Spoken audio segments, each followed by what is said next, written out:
Boys are here. Hello.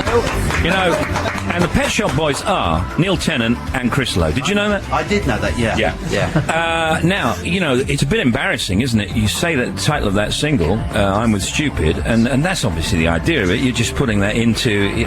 there's going to be trouble. Well, you know, it's a T-shirt, isn't it? I'm With Stupid. It's a famous T-shirt used to get. I always have a little list of song titles, and I'd written down at some point, I'm With Stupid. And it seemed to go with this piece of music Chris was writing. But then I thought, well, what's the song going to be about? I'm With Stupid, because everyone's going to think it's about me and Chris. What is it about? Well, I made it about... Chris is laughing along. Yes. Oh, of course he is. I made it about Tony Blair and George Bush's relationship.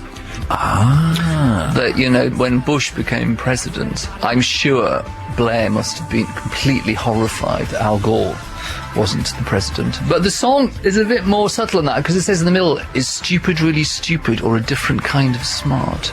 Because in American politics, there's that thing like Reagan, apparently stupid, you know, goes to bed at 8 o'clock at night, falls asleep in cabinet meetings, but somehow gets his agenda through. And I wonder if there's something of the same with Bush, that he has the... Actually, I'm not sure if there is, though. But it does... I think you're reading too much into it. Does, yes, I'm reading too much into it. I'm reading intelligence. It does ask the question, anyway. Yeah. In the past and now, you guys have always been described as almost intellectual artists. Almost, yeah, almost, Chris. Well, almost. I know, but you've had your own South Bank show. Yes. And all of that, and they always say about you, well, you know, what are they talking about? Is it irony? Do they mean it? What's going on? Is that a kind of image that you're happy with? Or in your own minds, are you just, you know, artists, poets? How do you see yourselves? We see ourselves as a pop group, really, in the tradition of ABBA or the Beatles. Good tunes. Good tunes with interesting lyrics. That can translate into, they must be very intellectual, but it's just meant to be good tunes that you can dance to with interesting lyrics. But also, I think the good thing about you know, in the past, certainly when you've done shows, is that you're also interested in the sort of theatrics of it, which I think was also great. You like to give the audience something to look at as well. Yeah, well, when we first started, you know, we decided to go on tour. We had no live performance experience whatsoever, so we thought we should put a huge show around us that no one will notice that we don't know what we're doing. And also, we were interested in theatre. You know, when I worked at Smash Hits magazine for 3 years, I went to a lot of rock shows, and I used to think, well, it's great when the band come on, and then it gets a bit boring normally. And we wanted to do something which kept changing all the way through. Yeah. When you started out in the 80s, you were on Top of the Pops every 10 minutes and appearing and doing live shows and albums and singles and what have you. Do you think that that was the era when you were supposed to take yourself too seriously, and that you kind of got lumbered with a little bit of an image of, okay, these two take themselves too seriously? Or will your answer be, we didn't take ourselves seriously at all, we were taking the mickey ourselves? That's a good question. Come on, see what you can do with that. Chris, I'll give that one to Chris. Go on. Yeah. Well, we were never taking the mickey. And I think sometimes we came across as unintentionally funny when we weren't being funny. Really? We've sometimes been considered ironic when we weren't being ironic. But you know, so I think it's always been very confused, the image that we put out there. Which is, yeah, probably why you asked the question. Well, or is it all a complicated joke, which it isn't? We were trying not to be fake, because when we came along in the middle of the 80s, it was the era, coming to the end of the era of your culture clubs and your Frank Goes to Hollywoods, and everything was a big party, and the keyboard player would always wink at the camera, you know, that kind of thing. And we wanted to come along and be sort of naturalistic, as to separate ourselves from that style of doing things. And I think people thought in doing that we were taking the mickey. That's interesting, though, because also people thought that you were, in a sense, not manufactured, but you knew what you were doing, and you were always quite open about the fact that you'd been a rock journalist or a pop journalist, and you knew the business, and you knew what you were going to do with the band. So did people think that you were kind of double bluffing them almost, do you think? I don't know. The influence of me being a journalist is a weird one, because being a journalist doesn't prepare you to be a songwriter or in a pop Doesn't group. it? I would have thought you would know exactly what was going to go on. No, I don't think it does, because I think most journalists don't understand how the music business works anyway, and I don't think I did particularly. So, actually, what it did mean is that we used to have a lot of suspicion, particularly abroad in Europe. People would say, oh, I've heard that you were a journalist and you learned how to write the perfect pop song. Is this true? And I said, well, you're a journalist. Have you learned to write the perfect pop song? I mean, it's just obviously a daft idea. Yeah. You know, and the Pet Shop Boys was and is all about the songs and the records. Was that German or French or Dutch you were doing there? It was a sort of generalised Euro accent, so as not to offend anyone in particular. Do you know, that was a perfect generalised Euro. Did you openly antagonise journalists because you'd been one and you knew the game that they were playing? No, it's true that you can learn from having been a journalist where the line of questioning is going. I'll do a corny question now, because I don't like doing corny questions, you know, but how did you two come together? I mean, that's like a question that you must have been asked 1,000 times, but I don't know the answer. How did you two get together, meet, and how did you become the Pet Shop Boys? We met in an electronic shop. I had a synthesizer.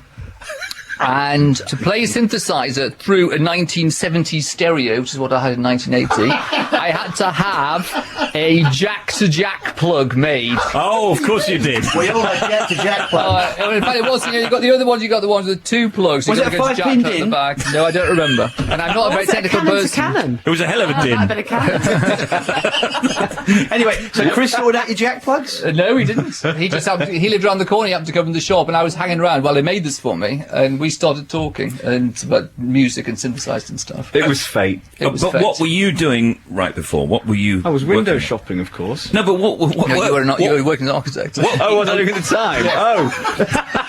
I'll just answer that question for you. You can't do that as a profession. Although some do. I don't know, you can have a go. You can have a good go. So you're an architect, A student. a student. Working the year that you have to do a year. Well, sometimes you do as a student. I think it's down to about 3 months now. Let me just take a break and play a track from the new album. The album is a typical Pet Shop Boys album, or is it something new, different? Tell me about it. Well, there's elements of everything that we've done, but it's to the nth degree. It's produced by Trevor Horn, so it's a fully realised Pet Shop Boys album in all its glory. Fantastic. What do you fancy playing? What should we play? Luna Park? Good idea. Let's play that. We'll be right back with that in just a moment. I've got official permission, everyone.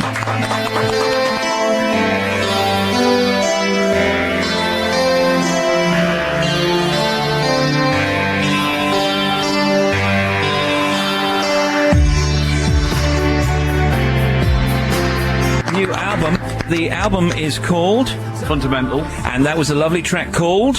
Luna Park. God, you're asking me all the questions. Oh, yeah. Right, Two out I of was like, two. mastermind that. Well, you've got to do some work when you come in.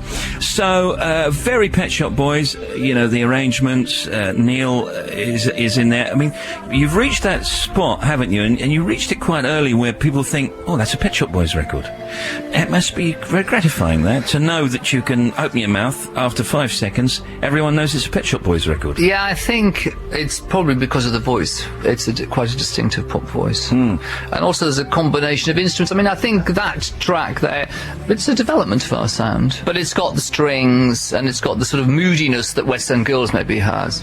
And we very much like to conjure up a sort of an atmosphere. It's big, isn't it? I mean... So I immediately think of, I like an atmosphere. Russ Abbott. Russ Abbott. It's Now- Russ Abbott. Yeah. You're trying to get with that atmosphere. that Russ Abbott sound, It's aren't a you? great novelty record, that, isn't it?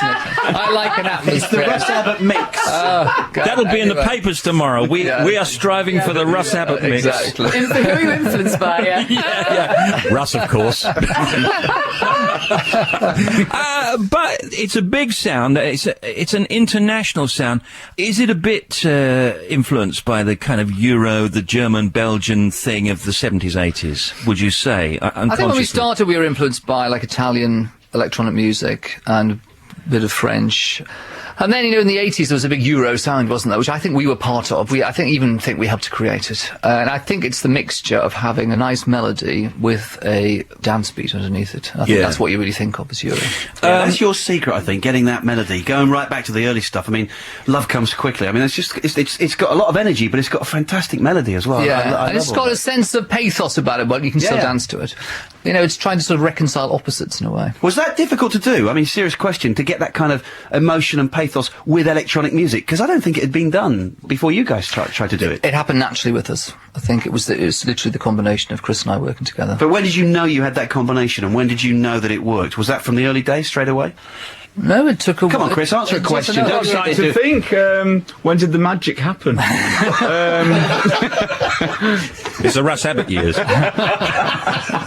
It was right after that, I believe. Yeah, it was okay, yeah, okay. I think with West End Girls, it probably would be first. That was the first record we ever actually made. I think it's the combination of Neil's voice with moody chords. Yeah. That's what gives us our sound, and that's where the melancholy comes from. Yeah. The other day, you did this thing for Radio 2, didn't you? Yeah, we've done a concert with us and Trevor Horn and several musicians and the BBC Concert Orchestra. Didn't I read that Robbie Williams came down to We see had you? several special guests, including Rufus Wainwright, and Robbie Williams came and sang the song Jealousy, which was in fact the first song we ever wrote. Wow. And yeah, so it goes out on the 27th of May, I think. You should have your own show. He's more together than we are. No. I've got to update the website. Is it petshopboys.com? .co.uk, actually. Yeah, I thought so. Do have a look at it. Now, the new single, I'm With Stupid, is out now. It was released on Monday the 8th. The new album, Fundamental, is released on Monday 22nd of May, and you heard an exclusive there. You can hear that concert that Neil mentioned here on Radio 2 on Saturday 27th of May at 9 p.m. Ask Elvis yesterday. I just want to get... I just must play you this. Hang on a sec. Okay. The Pet Shop Boys performed a cover version of Always on My Mind. They did indeed. And they said they wanted it to sound as unlike Elvis as possible. They succeeded admirably. So I was wondering if you would do a rendition of Rent to sound as unlike the Pet Shop Boys as possible. Let's see how they feel about this. You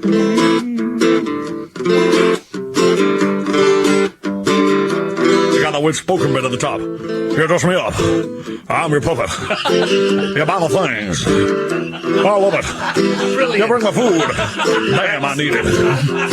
You give me love, and maybe I feed it. And look at the two of us in sympathy with everything we see. I never want anything. It's easy. What about that, then? That is fantastic. Love it. Should we give Elvis a round of applause? I think so. Can we thank the Pet Shop Boys? Thank you very much, Thank you guys. very much. Thank you. Pet Shop Boys. Neil and Chris.